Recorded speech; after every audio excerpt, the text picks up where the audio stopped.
Ya, untuk uji validitas reliabilitas menggunakan SPSS, jadi yang pertama kita lakukan adalah persiapan datanya terlebih dahulu. Nanti bisa dibuka file ini, client 1305 ya.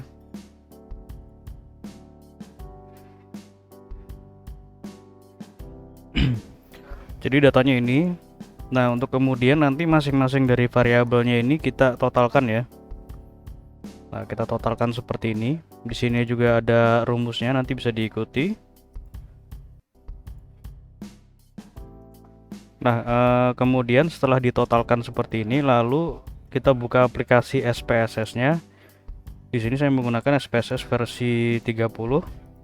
Namun ini berlaku di versi berapapun ya, karena ini prosesnya sama saja.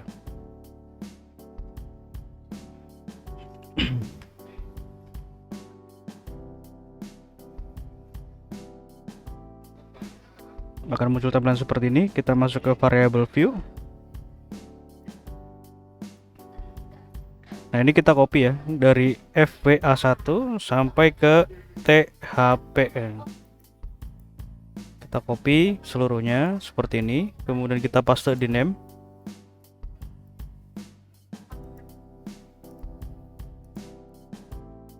Nah, seperti ini kita paste di name.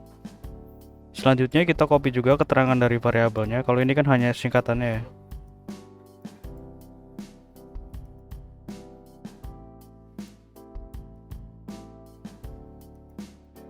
Nah, ini kita paste di sini. Selanjutnya kita masuk ke data view. Nah, ini kita copy data penelitiannya.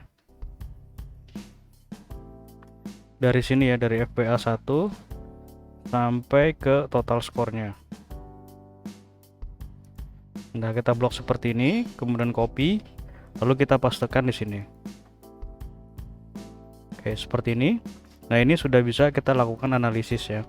Jadi yang pertama kita uji validitasnya terlebih dahulu. Caranya, klik analyze, lalu correlate ya, bivariate. Nah, untuk penelitian ini yang kita uji adalah kuesionernya ya, bukan dari modelnya. Jadi pengujian kuesioner ini kita ingin menguji apakah respondennya itu sudah menguasai atau bisa memahami pertanyaan yang kita ajukan. Oke, karena muncul tampilan seperti ini, lalu kita masukkan ke kolom variabel berkelompok sesuai dengan variabelnya ya. Kuesionernya ini sesuai dengan kelompok variabelnya. Contoh seperti ini. FVA1 sampai dengan FVA8 ya. Kita klik dulu FVA1, kemudian tekan shift, lalu kita klik FVA8. Nah, di blok seperti ini kemudian kita pindahkan ke kolom variabel. Nah, lalu kita masukkan ini ya, total skornya. Nah, ini TFWA artinya adalah total skor dari variabel flexible working arrangement. Nah, kita masukkan ke sini. Nah, seperti ini ya. Lalu kita klik OK.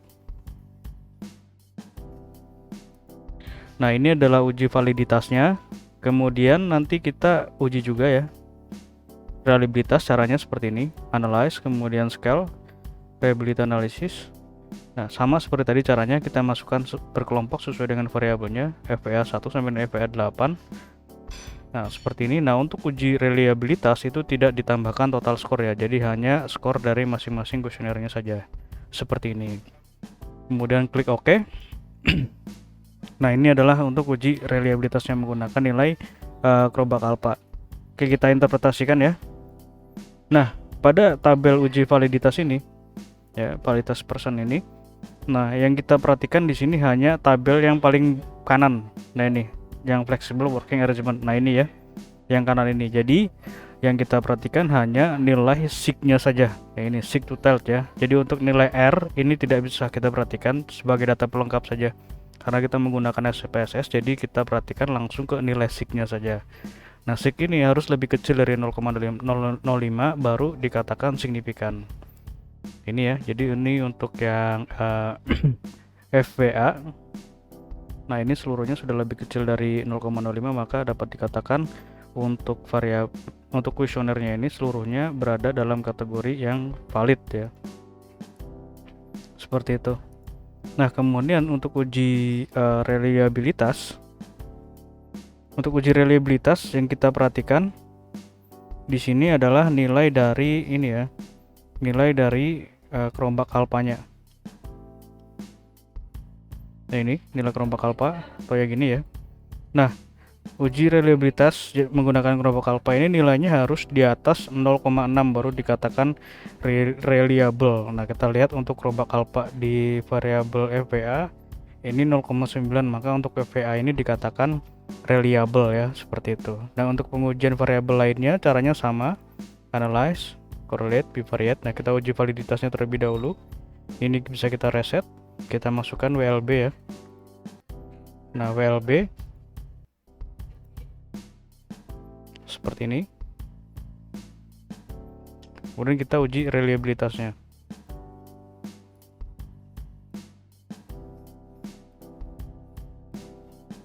Nah, seperti ini. Nah, ini untuk reliabilitasnya. Jadi untuk yang WLB ini reliable ya, karena kelompok alfanya di atas 0,6. Namun untuk uji validitasnya kita lihat di sini. Nah, ini ada yang p-value-nya di atas 0,05. Nah, ini ya. Di sini bagian bawah ini, atau untuk lebih mudahnya kita coba lihat yang sudah saya interpretasikan. Nah, ini ya. Nah, jadi ini ada yang di atas 0,05, maka untuk WLB 12, 14 sampai 17 ini dikatakan invalid atau tidak valid karena p-value-nya lebih besar dari 0,05. Oke, sekian untuk pengujiannya. Jika ada yang kurang jelas yang bisa ditanyakan, terima kasih.